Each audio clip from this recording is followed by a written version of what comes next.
Now let's talk about Ricochet. Ricochet is the current AEW National Champion. He was a guest on the Mark Hoke Show, which is a wrestling radio show out of Las Vegas. He was on to promote Dynamite this week, which was being held there. And on the show, he did not have a very complimentary perspective on his time in WWE, specifically the wrestling side, the in-ring side of his career there. He said that his main roster call-up in 2019 was the worst thing that happened to his career. He said, the Ricochet that I am now is the same Ricochet I was on the independent scene and in Japan, and doing the things that got me popular to where I am today. You've seen the Marvel movies, Thanos snaps, and there was a 5-year blip of people who were just gone. That 5 years was like being blipped away into a different universe. It just wasn't what I was doing. It wasn't me.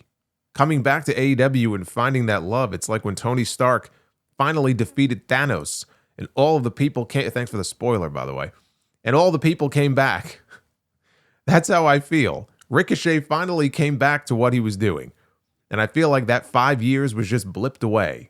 I already know how this is going to sound, and I already know how people are going to take this, but I think that the day we got called up to Raw was the worst thing that happened to Ricochet's wrestling career.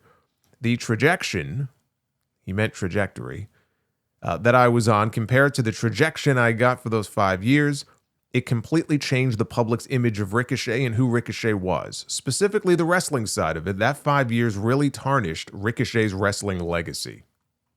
I love how he was addressing Ricochet as a separate entity, talking about himself in the third person like he's George Costanza. But that's a hell of a statement to make, that those 5 years he spent in WWE on the main roster tarnished his legacy. And he's not wrong in saying that. I know it's going to be a controversial take for some people who think he's being ungrateful or thinking that he's, better than he really is. They put him on television on a bigger platform and they paid him a lot of money and he won titles, and all of that is true. But I get what he's saying. And it's important to point out that he is specifically talking about his main roster call-up, right? He's not talking about his black and gold run. But I think a lot of people just forget how special he was at one time before he came to WWE, or at least to the main roster. Easy to look at it now and see all of the great high flyers that we see on TV any given week. But at that time, there were very few who could do the things that Ricochet could do inside the ring. He built a reputation on the indies and in New Japan and later on in Lucha Underground as Prince Puma. I remember calling on WWE to sign Ricochet back in 2010. I'm sure a lot of fans were doing the same thing back then. 2010 on this podcast. And it's crazy that it took another 7 years for them to do it, because they had the chance to sign him 4 years earlier in 2013. He was with Dragon Gate at the time. And they brought him in for a tryout at the PC and he blew everybody away.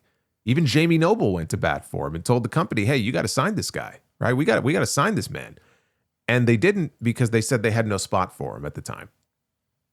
And eventually they started him out in NXT and he was tearing it up until he got called up to Raw. They called him up as a tag team with Aleister Black, which I guess in their mind was the best way to introduce him as part of a random tag team 2 months before WrestleMania. And then after is when he got drafted away from Aleister Black, he got drafted over to SmackDown. They put the US title on him for a few weeks. And then he feuded for a little bit with AJ Styles. So they were doing things with him. But if you compare the way that he was used on the main roster as compared to the way that he was used and portrayed in NXT, it was night and day. Like in NXT, he felt special. On the main roster, he did not. Was there a way to protect him that would have made him feel more special? There was. But I don't think Vince McMahon saw him as being special enough to do that. He was a good hand. But that was it. To them, he was a smaller guy, not known to be a great talker or anything. Right? He was a small guy who did flippy moves. He was the video game wrestler. And he had a spot on the card, but he was never going to be anything more than that. That's sort of the story of his WWE run. There was a ceiling for a guy like Ricochet. And what happens after a while is that when you're stuck at a certain level, and maybe you start getting less television time or less in-ring time, when you're in-ring is where you shine. I mean, no one is going to ever mistake Ricochet for The Rock or CM Punk on the microphone. Ricochet was not the king of the mic. He was the king of the high flyers. Ricochet was not going to be able to go out there and have the kind of matches in WWE that he was used to having on the indies. And frankly, that's a big part of that's on him because he should have realized that. But when they put him in there with someone like Brock Lesnar, it went about the way you figured it would, where he got bounced around like a ping pong ball. And maybe he should have because it's Brock Lesnar. Why should he be selling a ton for Ricochet, right? You can make that argument. When you put them in the ring together, there's no mistaking who the real star is. But still, I think you try to protect a guy like him as much as you can because he can still be an attraction. An attraction lower on the card than someone like Brock Lesnar or Roman Reigns, but an attraction all the same. It's good to have variety on these shows. Like, I don't want to see a roster full of Brock Lesnars because then Brock Lesnar is no longer special if you have half a dozen other ones just like him.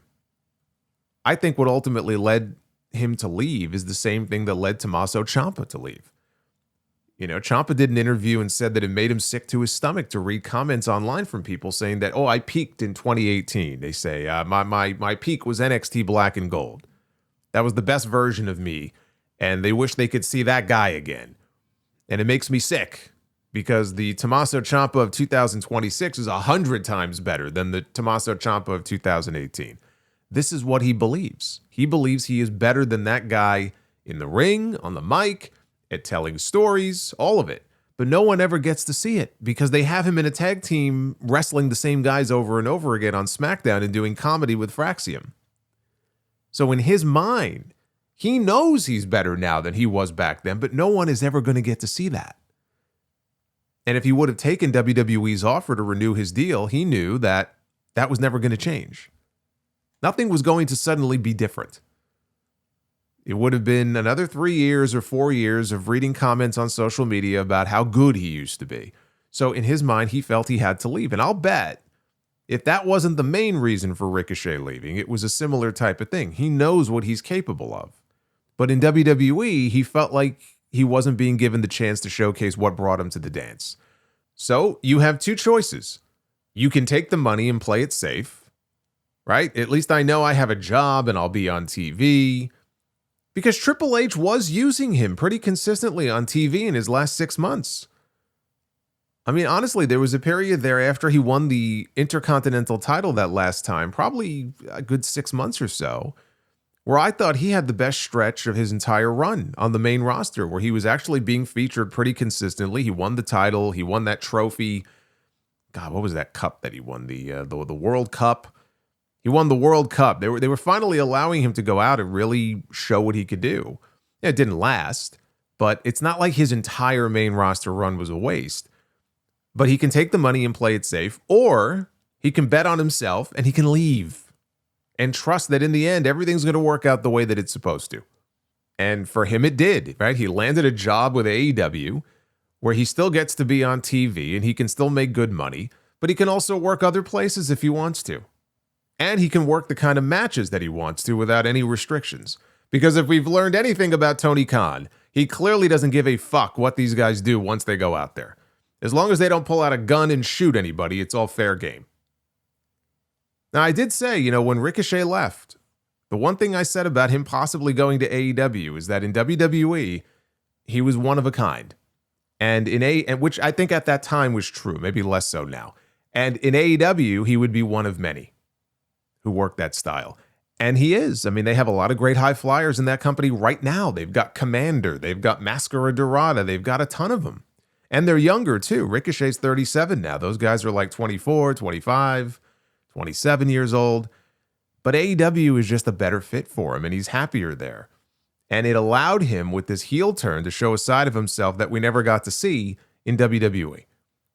This obnoxious, smug asshole who thinks he's better than everybody else, right? It works for him because I'm not sure where that version of him ends and the real Ricochet begins. He has said a lot of stupid shit on social media over the years, and people wave it off sometimes and say, oh, he's just in character. It's just a gimmick, right? That's a very convenient excuse, especially when he was saying some of this stuff. He wasn't a heel on TV the way he is now. Like the Io Sky tweet a few years ago. And this is when they both worked for the same company. Like she was killing it in NXT and getting all kinds of praise at the time. And Ricochet wasn't doing much of anything on the main roster. He was going back and forth with some fans on Twitter, and they brought her name into the conversation and how great she is, right? The best in the world. And his response was, she's great, but I can do everything that she can do and probably do it better than her. She can't do what I'm capable of, not even half. Which just came off as so petty and jealous, and I don't doubt that he believed it. And he was probably frustrated that they weren't giving him the chance to show it. But that's still a stupid thing to put out like that, with her tagged in it, no less. I mean, Io cuts better promos than he does, and English isn't even her first language. So it's no wonder the gimmick comes so naturally for him. But I also said, like, when he left WWE, that if he goes to AEW, people need to temper their expectations if they think he's going to come in and just take over the place. Because I think that a lot of people tend to look at things that way. Like, okay, so-and-so wasn't happy here, or they weren't being used the right way, so they're going to go here, and now they're going to be a big star. And it doesn't always work out that way. And not everybody is meant to be, like, in the main event mix or going to go somewhere else and become a world champion. That you can't just use that as a barometer for success for everybody across the board, right? I mean, if Seth Rollins or an AJ Styles left and went to AEW, yes, people would have expectations about them fighting for the world title or wrestling Kenny Omega or Will Ospreay or, people like that. But you can't use that as a way to measure success for just anybody who up and leaves. I think Ricochet has found quite a bit of success for himself in AEW. And obviously he seems to be very happy in the position that he's in. But that's what happened with Ricochet. He came in, there was some initial buzz. Tony got the match with him and Will Ospreay out of the way right after Ricochet came in. I mean, he did not waste any time giving that match away. He had the feud with Swerve, where it did feel like maybe coming out of that it could elevate him, but then instead he slid back down. He started this new group with GOA, and they created a new belt to put on him so they could call him a champion while all the other more important belts were occupied. And that's where Ricochet is right now.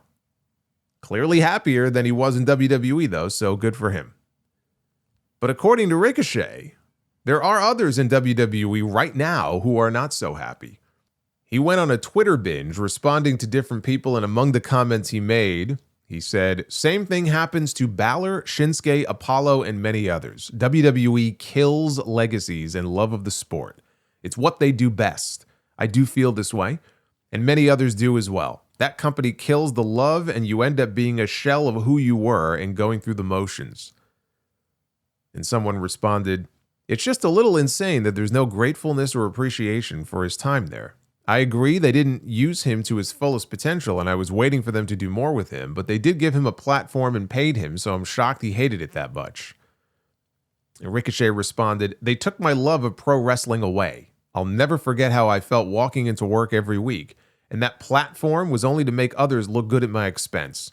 And I told them I'd rather quit and go back to the indies and make whatever I'd make there than come back next week. And because of that, then they made me IC champion and didn't grant me my release." And someone said, "Then why do guys keep going there? Just money and a light schedule?" And he responded, "Because it was a childhood dream, so they want to see for themselves. Plus, lots of people like fame, and it's the biggest company, so you'll be more famous." He's not wrong on the childhood dream thing. Like, they definitely benefit from that with a lot of people because they know they've been watching since they were a kid, and it's their dream to be in WWE. So they're going to be a lot more tolerant of shit that they would not be tolerant of if it was any other job.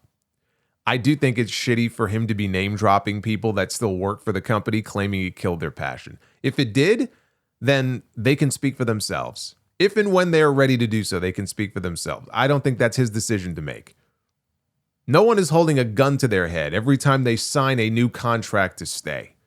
This is my issue with this whole thing. Like, WWE, they kill people's passion to be in wrestling. And I don't doubt that that's true. And we've heard from people who have said that before, who worked there and they wanted to make it work. And it was probably their dream to be there. And then it turned into a fucking nightmare.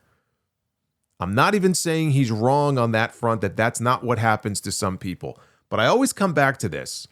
And it was a thing about Dolph Ziggler that always used to bother me. Like, no one is holding a gun to their head every time they sign a new contract to stay. Now, I know that he said that he signed in 2019. He had a 5-year deal. He never re-signed. He never extended. When his deal was up, he was unhappy and he left. And good for him. But I'll bet a lot of those other guys he mentioned, they did have the chance to leave. And they chose to stay. You know how long Finn Balor's been there for? You know how long Shinsuke Nakamura has been there for? We're talking like a decade plus at this point. They have had plenty of chances to leave and go somewhere else if they didn't like it there, if their passion was killed for the business. So whether it was the money or whatever it was, they must not be too miserable if they keep signing on the dotted line. You know, as fans, we sometimes look at it and we say, man, so-and-so has to leave. They'll be more respected somewhere else. WWE, I mean, they're not doing enough with them. And then the news will break that they just signed for another 3 years. Again, look at all the times Dolph Ziggler re-signed with that company. And after a while, it's like, you know what? Fuck it. If they're happy only being at a certain level and having a ceiling placed on what they can do because they're making a shitload of money, the hell with it. Let them do whatever makes them happy. I'm not going to waste my breath talking about it anymore. But it's not his place to put their names out there like that and speak for them. And I'm certainly not going to feel bad for them if they do feel that way, not when they've been there for 10 years. It's not like they're chained to the wall in the basement in Stamford. These are grown-ass men, okay? They're big boys. No one is forcing them to stay.